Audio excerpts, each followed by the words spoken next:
প্রথমে শিখি যে সেটের দুইটি লেটারের মধ্যখানে যেখানে একটা চিহ্ন দেওয়া আছে এটার নাম ইউনিয়ন, তার মানে এ ইউনিয়ন বি, অনেকে আমরা ক্যাফ এবং কাপ বলে থাকি। তো ক্যাফ কাপ বর্জন করো, এখন থেকে ইউনিয়ন এবং ইন্টারসেকশন চালু করো। তো এখানে আসলে ক্যাফ কাপ কোনো বইয়ের মধ্যে লেখা নেই, তাই এ ইউনিয়ন বি বলতে পারি। এই যে চিহ্নটা উপরের দিকে যে চিহ্নটা দেওয়া আছে এটার নাম হলো সব, সংক্ষেপে মনে রাখতে পারেন সব, অথবা মনে রাখেন ইউনিয়ন। ইউনিয়ন একটা গ্রামে হতে পারে না বলে অনেকগুলো গ্রাম নিয়ে যেহেতু ইউনিয়নের সমষ্টি হয়, আমরা সাধারণত ইউনিয়ন বলতে এগুলোই বুঝি, এজন্য এগুলোতে সব লিখবো আমরা। যাতে সব, তবে শর্ত হলো ছোট থেকে বড়, আর একটা মান কখনো দুইবার লেখা যাবে না।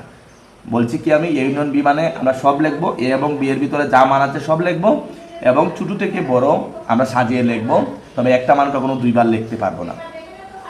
আবার এদিকে এ ইন্টারসেকশন বি, যদি এই যে চিহ্নটা নিচে আছে এটার নাম ইন্টারসেকশন, আর ইন্টারসেকশন অর্থ হলো মিলিত। কি মিলিত? এ এবং বি এর মধ্যে যে মানগুলো মিলবে এই মানগুলো শুধু লিখবেন, তবে একটা মান একবার লিখতে হবে, ডাবল লেখা যাবে না।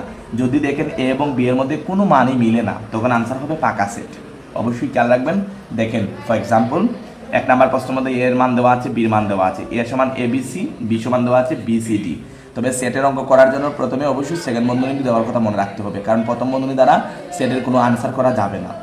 তো এখানের মধ্যে লেখা আছে এ ইউনিয়ন বি, তার মানে এর মান, এখানে এর মান এবং বির মান যা আছে আমরা এর মান এবং বির মান বসিয়ে দিলাম, এটা এর মান এটা বির মান, মধ্যখানে ইউনিয়ন আছে ইউনিয়ন লিখলাম। এখন দেখেন এ ইউনিয়ন বি লিখেছে এখানে, যদি আমরা ইউনিয়ন যদি করি তাহলে আনসারটা কি হতে পারে?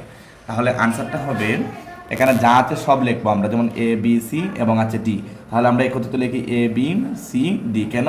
কারণ যেহেতু এই যে একটা চিহ্ন আছে এটার নাম ইন্টারসেকশন, ইন্টারসেকশনের কাজই হলো সব লিখবো আমরা। এদিকে লেখা আছে দেখেন A B C intersection B C D, এখানে ছিল ইউনিয়ন, এর জন্য আমরা সব লিখেছি, ইউনিয়ন ছিল সব লিখেছি।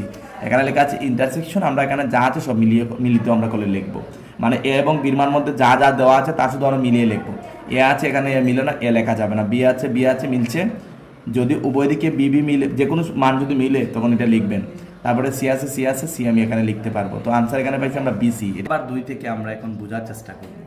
শর্ত নাম্বার 2 হলো যদি কোনো কোয়েকশনের মধ্যে সেটের মধ্যে মাইনাস দেওয়া থাকে, অর্থাৎ A minus B, P minus Q অথবা এক্স মাইনাস ওয়াই অথবা যে কোনো মান দেওয়া থাকে, তখন কি করতে হবে? মনে রাখতে হবে এখানের মধ্যে যে 2টি অক্ষর দেওয়া আছে, এই 2টি অক্ষরের মধ্যে 2 নম্বরে যে অক্ষরটা আছে মাইনাসের কাজ হলো দ্বিতীয় অক্ষর দিয়ে প্রথমটাকে বাদ দিতে হবে। মানে এখানে বি আছে 2 নম্বরে, তো বি এর মান বাদ, মানে বি এর মান সব কিছু বাদ দিতে হবে। এখানে ক্রস লিখেছি দেখেন, বি এর মান বাদ, বি এর মানগুলো সব বাদ দিবেন। যদি বি এর সাথে আবার এর মান মিলে ওই এর মানগুলো বাদ দিবেন। অবশিষ্ট যদি এর মাঝে মান থাকে তখন এই মানগুলো আনসার হবে। বির মধ্যে যে মান আছে এগুলো থেকে আনসার হবে না। দেখেন কি লিখেছি, বি এর মান এর সাথে মিলিত হলে এর মান বাদ যাবে। যদি বি এর মান এর সাথে মিলে মানগুলো বাদ দিবেন, আর বি এর মান প্রথমে যা আছে সব বাদ দিয়ে দিবেন, তারপরে শুধু বাকি মানগুলো বসবে। মানে এখানে এর মাঝে যা মান আছে তা লিখবেন। আমি একটু শর্টকাট বলছি, এখানে এ মাইনাস বি, মানে এখানে প্রথমে আছে এ তারপর হচ্ছে বি, মানে মাইনাসের কাজ হলো দ্বিতীয়টা দিয়ে প্রথমটা থেকে বাদ দিতে হবে। যদি মিলে তাহলে বাদ দিবেন। ধরেন 1 মিলছে 1 বাদ, 2 মিলছে 2 বাদ, 3 মিলছে 3 বাদ। বাদ দেওয়ার পরে যদি অন্য কোনো সংখ্যা এটার প্রথমটার মানে যদি থাকে তখন এটা আনসার হবে। যেখানে এখানে একটা এক্সাম্পল দেখেন, ফি সমান আছে এখানে 1 2 3, কিউ সমান দিচ্ছি আমি 2 3 4, প্রশ্ন আছে দেওয়া কি এখানে মানে পি মাইনাস কিউ। তো পি মাইনাস কিউ এর মান কী হবে দেখেন তো, এখানে 2 নম্বর আছে কিউ, তাহলে কিউ এর মান সব বাদ দেন, এখানে কিউ এর মান সব বাদ দেন।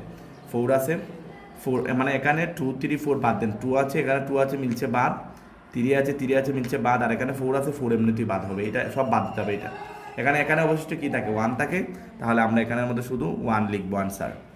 এখন আমরা শর্ত নাম্বার 3 থেকে জানবো, যেমন এর উপর একটা দাগ আছে দেখেন, এটার নাম হলো পূরক সেট।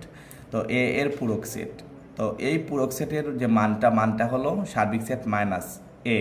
যদি এর উপরে পূরক সেটের সার্বিক সেট মাইনাস এ, যদি বির উপরে দেওয়া থাকে তাহলে সার্বিক সেট মাইনাস বি, যদি পির উপরে থাকে সার্বিক সেট মাইনাস বি। অনেকের মনে প্রশ্ন রাখতে পারে এটা তো ইউনিয়ন। মনে রাখবেন যে দাগ দেওয়া থাকলে এটা ইউনিয়ন নয়, এটা সার্বিক সেট। আর সার্বিক সেট হলো সকল সেটের উপসেটকে বা সকল সেটের উপাদান এটার মানের ভিতরে থাকবে দেওয়া। তো দেখেন এখানে একটা কোয়েকশন, সার্বিক সেট সমান দিলাম 1 2 3 4 5 এবং পি সমান দিলাম 2 3 হলে পি এর পূরক সেটের মান কত? তো পি এর পূরক সেট বলতে আমরা কি জানি? সার্বিক সেট মাইনাস পি। পি এর পূরক সেট মানে ওই যে পূরকের মান প্রথমে হবে সার্বিক সেট মাইনাস পি। তো সার্বিক সেটের মান দেওয়া আছে 1 থেকে 5, আমি লিখলাম এখানে 1 থেকে 5, মাইনাসের মাইনাস, পি এর মান লিখলাম এখানে, পি এর মান হচ্ছে 2 5। তো আমরা জানি মাইনাস যেহেতু দেওয়া আছে, মাইনাসের কাজ কি? এই যে মানগুলো এটার সাথে এটাকে বাদ দিতে হবে, মানে 2 আছে 2 বাদ, 5 আছে 5 বাদ, এগুলো বাদ দিয়ে যেগুলো আছে অবশিষ্ট এগুলো লিখতে হবে 1 3 4।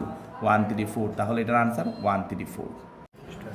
তো আমরা শর্ত নাম্বার 4 থেকে জানবো কিভাবে গুণ করতে হয় সেটের মধ্যে। যেমন a ইন্টু বি, মানে এ এবং বিকে গুণ করার ক্ষেত্রে মনে রাখতে হবে প্রথমে এবং সর্বশেষে সেকেন্ড বন্ধনী আর ভিতরে সব প্রথম বন্ধনী দিতে হবে। আর এ দ্বারা বি এর সকল মানকে, মানে প্রথমটা দ্বারা দ্বিতীয়টা সকল মানকে গুণ করতে হবে। দেখেন এখানে এ ইন্টু বি, এর মান আমি লিখেছি এখানে এক্স ওয়াই, আর বির মান ধরেছি আমি এখানে ওয়াই জেড। এটা আপনার কোয়েকশনের মধ্যে প্রশ্নপত্রে দেওয়া থাকবে। তো এখানে দেখেন এক্স এবং ওয়াই দ্বারা ওয়াই এবং জেডকে আমি মধ্যখানে গুণ আছে, যেহেতু গুণ দেওয়া আছে আমি গুণ করবো।